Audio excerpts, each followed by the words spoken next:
You are Locked On Rockets Postcast, part of Locked On Sports Houston on the Locked On Podcast Network. Your team every day. What a disappointing end to a second half that was absolutely bonkers for the Houston Rockets as they fall to the Golden State Warriors tonight in dramatic fashion in overtime. 127-121 the final.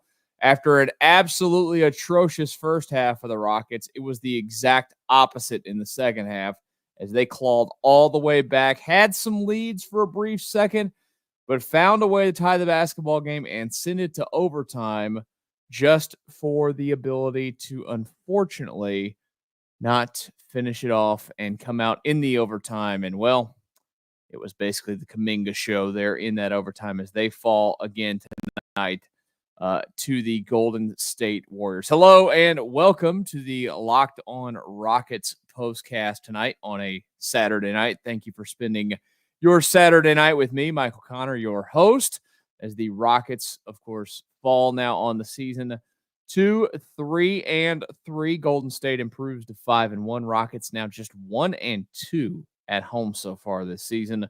We'll take a look at the next home game, which comes up Monday night against the Knicks in just a bit.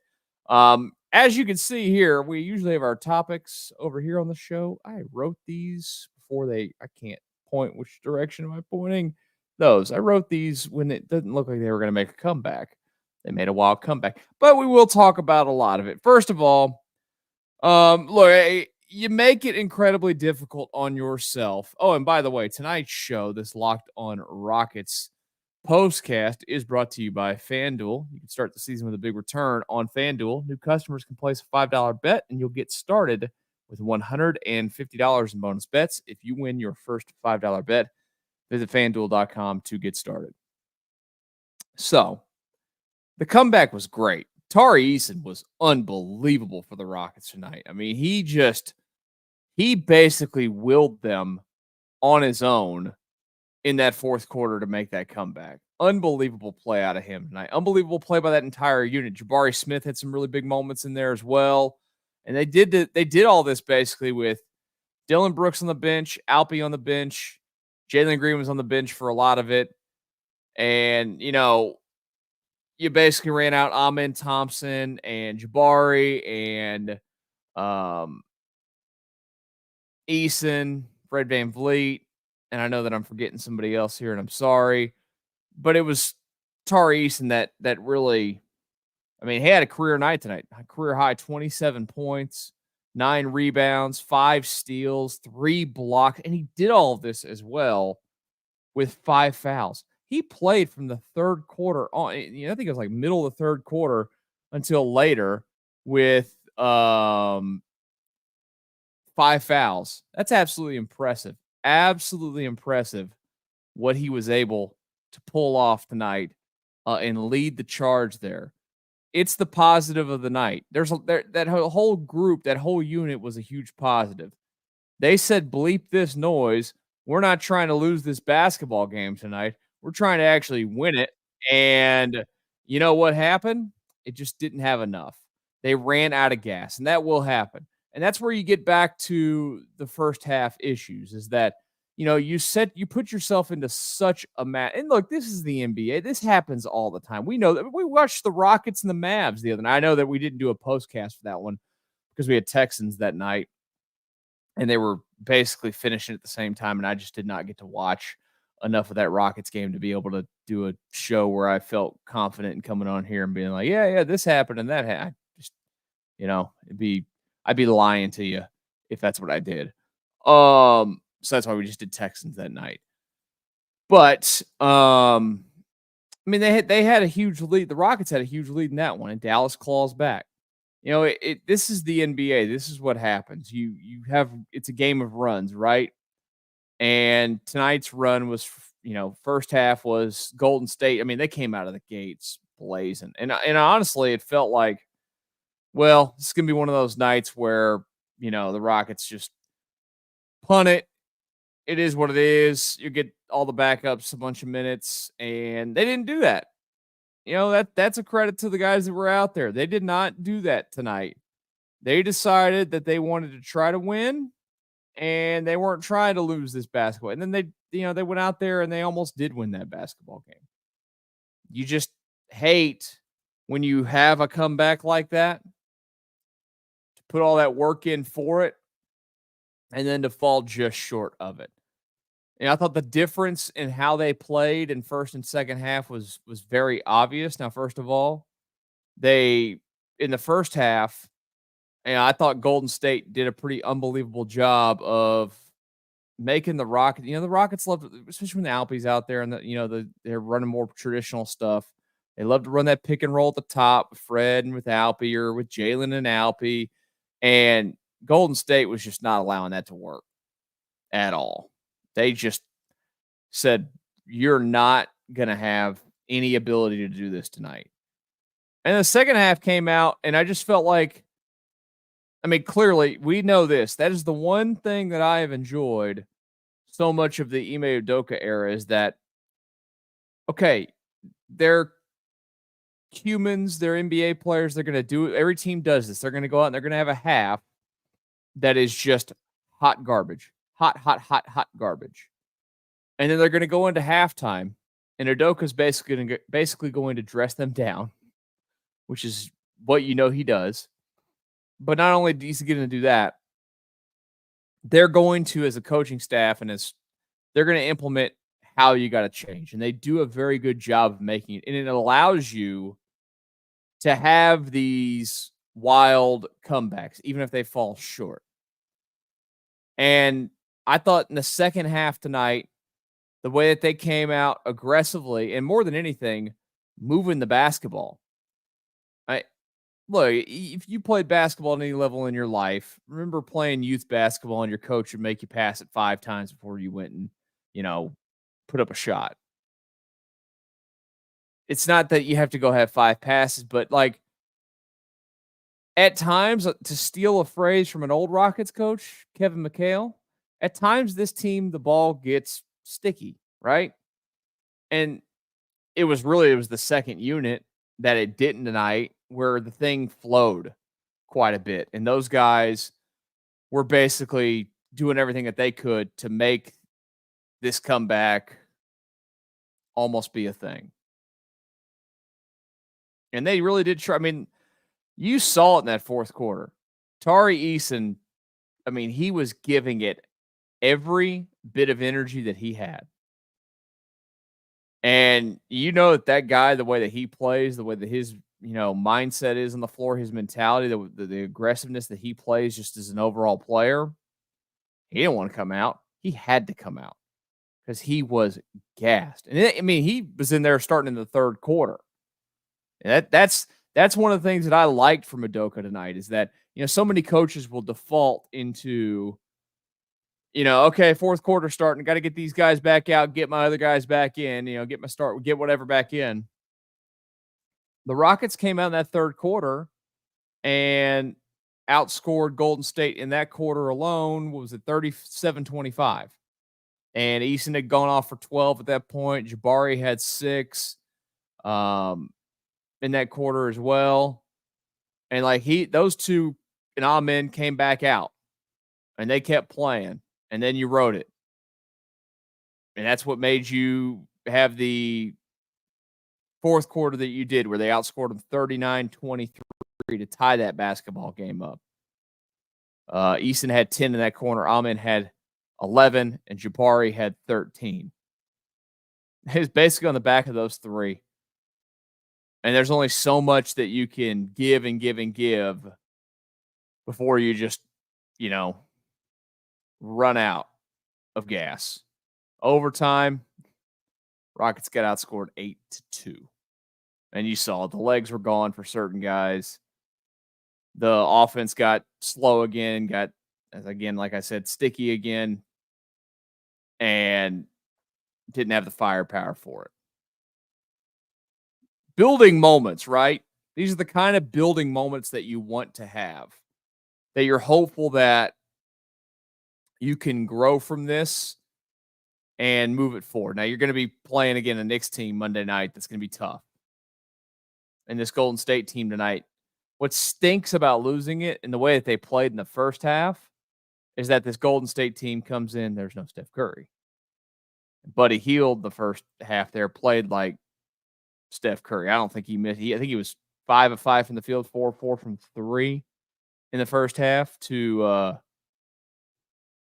he had 14 points. He ended up with 27 on the night.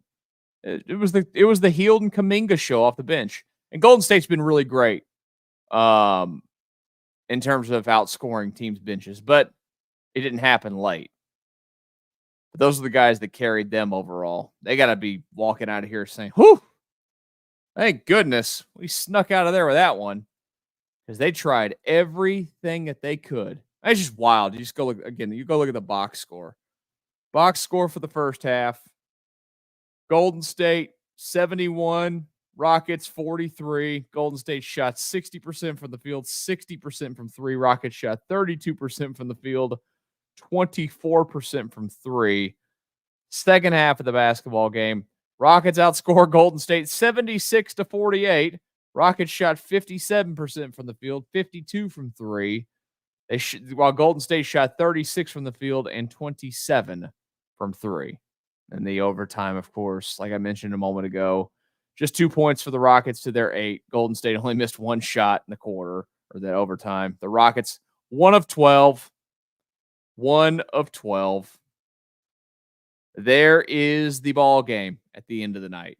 But also the ball game happened when you put yourself into the hole that you put yourself into, where you have to do that. You got to find a way. And it's early. It's still early. It's 5 games into the regular season. I'm not expecting any team. They only play 4 preseason games now. I'm not expecting any team to come out and be insanely consistent from the jump and play complete basketball all the time. But if I am being critical of one thing so far this season, it has been their tale of 2 halves type of thing. I guess the Memphis win, first one of the season, really, I don't think that one was like that. I think that was a pretty consistent game overall. 38, 21, 39. Yeah, they were consistent all night long, basically. San Antonio win in the second one was the exact opposite of the night before, where the Rockets had a big lead and then they tried to cough it up. Where the night before, the Spurs had a big lead and they tried to cough it up. And then against Dallas again the other night, it was a big lead and thought about coughing it up to an extent and found a way to hold on to the win. So if I'm looking for one thing, I'm looking for some games where it's 4 consistent quarters of going out there. Let's talk about the positives. I know we've talked about the positives. Let's talk about a couple of the positives in the game tonight. I really want to talk about something that I like that I saw all night long from one player in particular. We'll talk about that next year on the Locked On Rockets Postcast. Right now, though, I need to tell you about FanDuel. A lot of action tomorrow in the football world. And you can get ready to tackle the NFL action with FanDuel, which is America's #1 sportsbook. Right now, new customers can bet $5 and get $150 in bonus bets if you win. FanDuel Sportsbook app gives you everything you need to place live bets on the NFL all in one place. So when you get a hunch in the middle of a game, you can check out the latest stats, view live play-by-play, and so much more on the same page where you place your bets. Just visit FanDuel.com today. You'll get started with $150 in bonus bets if you win your first $5 bet. That's FanDuel.com. Never waste a hunch and make every moment more with FanDuel, an official sportsbook partner of the NFL. Locked On Rockets Postcast tonight. Sorry, hold on. Your man is parched over here. 2 shows in one night. Oh, what hard work it is to talk about sports. Thank you guys for stopping by and watching. If you're new to the channel, make sure you hit the subscribe button. Come on back. We're with you after all the games. I know, again, we have missed one Rockets game this season because it was Rockets and Texans at the same time, and we went with the Texans that night. It's always football was always going to get the number one love. Just how it is, unless there's the Astros playing sometimes too. It all depends. But the Rockets fall tonight in overtime. If you are looking for this show, by the way, if you want to have this show in audio form, go search for Locked On Rockets anywhere that you get your podcast, and you will be able to get this show for free. It costs you a dime. Who doesn't love free? I love free. I know that you love free. Everybody loves free. So you can, again, search it anywhere that you get your podcast and get yourself this show. Plus the Locked On Rockets daily podcast. That's from Jackson Gatlin. He does a wonderful job covering the Rockets on a daily basis. If you're looking for like every angle of the Rockets covered, I'm telling you, Jackson is your guy. Go check out the Locked On Rockets podcast. I'm looking to our comments here. I'm not going to put one of them on the screen, but there's one about Fred VanVleet here. And that's something I will agree on. I will say, now, I was a fan of spending money for the Rockets last year. I didn't love the contracts of Fred VanVleet and Dylan Brooks. The more games that I get of Fred VanVleet, the more underwhelmed I am. I mean, I know that they had to overpay to get him, but like, it's just, because I get frustrated. Here's the thing. I get frustrated watching the Rockets offense because I feel like it's slow. And I think the root of the problem as to why it's slow is Fred VanVleet. He's not fast. He doesn't operate quickly. He's a smaller guy, and he plays a ton of minutes, and he takes a ton of shots. And he's not a very good shooter.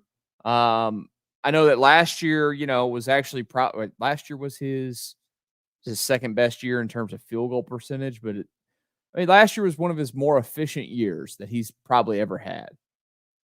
But it's just like, I feel like the offense, when he is out there as the guy running the show, it moves too slow. That gets back to, one of the Rockets' issues of playmaking. I know that we talk about that a lot, and it's something that I talk about a lot. They don't have a playmaker. Jalen Green's not a playmaker. Amen Thompson's got some ability, but Amen Thompson's in year 2 of the league, and Amen Thompson can't shoot. Like, I just don't think he's going to be that guy. They just don't have a true dynamic playmaker. And this is why they get thrown around, or not even thrown around, talked about all the time as a team that's going to be looking to go out and make a trade after this season with moving one of the contracts that they have in a deal to match it up. That's, again, a problem that's for down the road.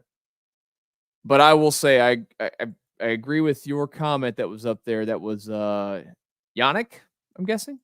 Overall,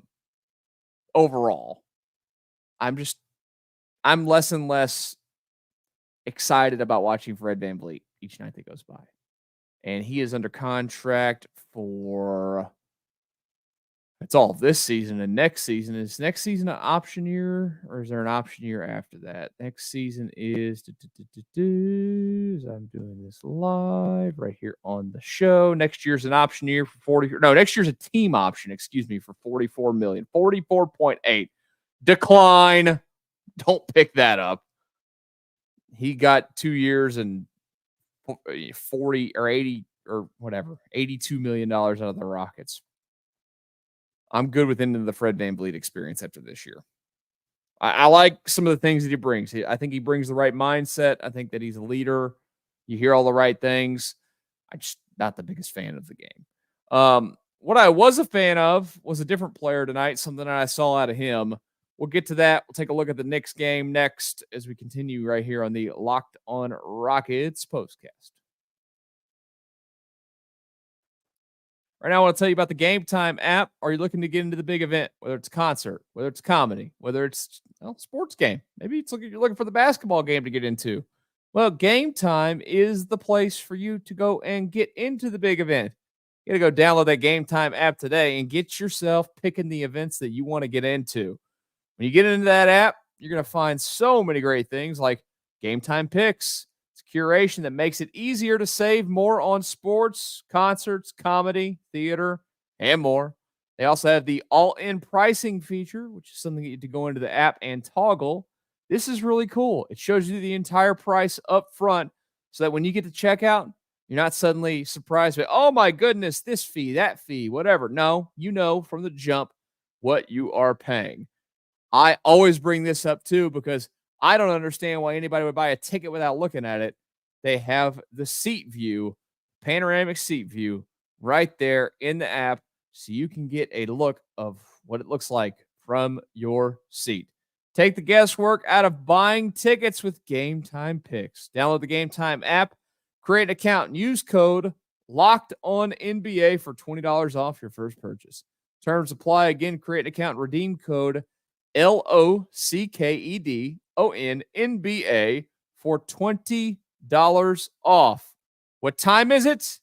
It is game time. Locked On Rockets Postcast rolling on here on a Saturday night. Thank you guys for stopping by and joining me, your host, Michael Connor. The Rockets, tough one to swallow. 127-121 is the final as they fall to Golden State in overtime. Rockets are down by 31 at one point in this game. And that's why it's disappointing to lose games like this because it's like, oh, you think about all the positives that could come from a game like this. Like, it could be a thing that kind of galvanizes you as a team and puts you under a run. And I'm not saying it's about to spiral them or anything, but then it's just got to be a kick in the teeth. It has to be a kick in the teeth for the Rockets to go and lose this basketball game tonight after climbing all the way back like they did. The one thing that I wanted to talk about that I liked tonight in terms of a positive, I liked aggressive Jabari Smith. I've talked about it a lot that I don't know that Jabari Smith is ever going to be a high-end scorer in this league. I doubt it. I've always said that if Jabari is a 15-8, 15-9 guy, I think you're going to be very happy overall for his career. Are you thrilled that he didn't turn into a superstar? No. The Rockets the draft is such a luck of the draw when you get your high draft picks, right? But it's not to say that he's a bad player by any means. He's a good player, and he is part of the key tonight. I mean, he does things defensively as well, but I just like the aggressiveness in terms of. I mentioned a minute ago that he led the scoring there for the Rockets in what was that, the third quarter?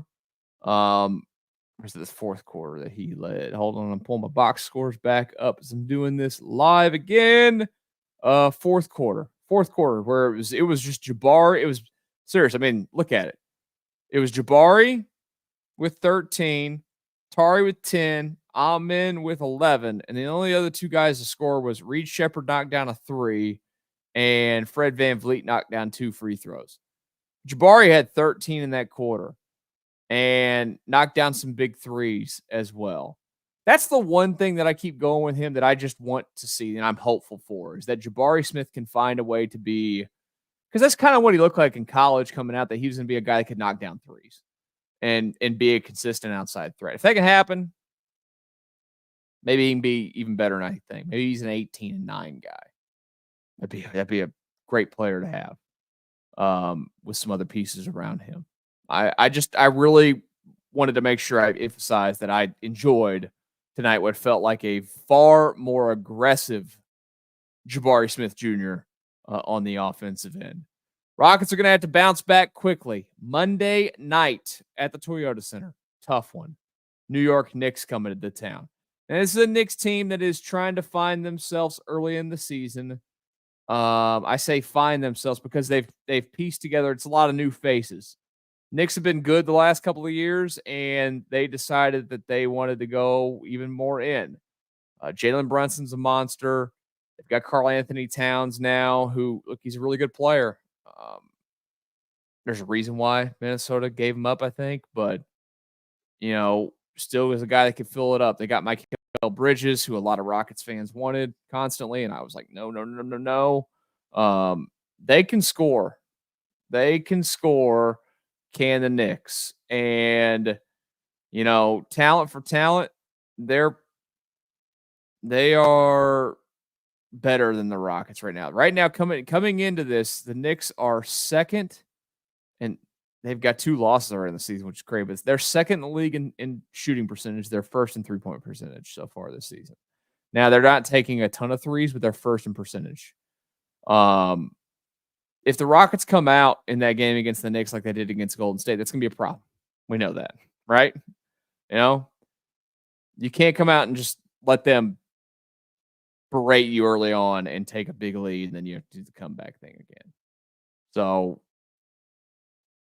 do I feel good about this matchup? No, of course not. The Knicks are the better team, but it's the NBA. Anything can happen on any night. Hopefully, they come out and surprise us all and take it. It's always nice to beat the Knicks, too. I've already done it once in the finals. Might as well just keep doing it all these years later. Thank you again for stopping by and watching the show tonight. If it was live, if you're watching it later on recorded, appreciate that as well. Don't forget to hit the subscribe button to the channel. Always come back. We got a busy week for you again this week. Lots of Rockets action this week. No Texans tomorrow because they're off because they play Thursday. We'll be back with the Texans next weekend as well. Hope you guys have a great rest of your Saturday night. We'll talk again Monday night after Rockets and Knicks right here on the Locked On Rockets Postcast.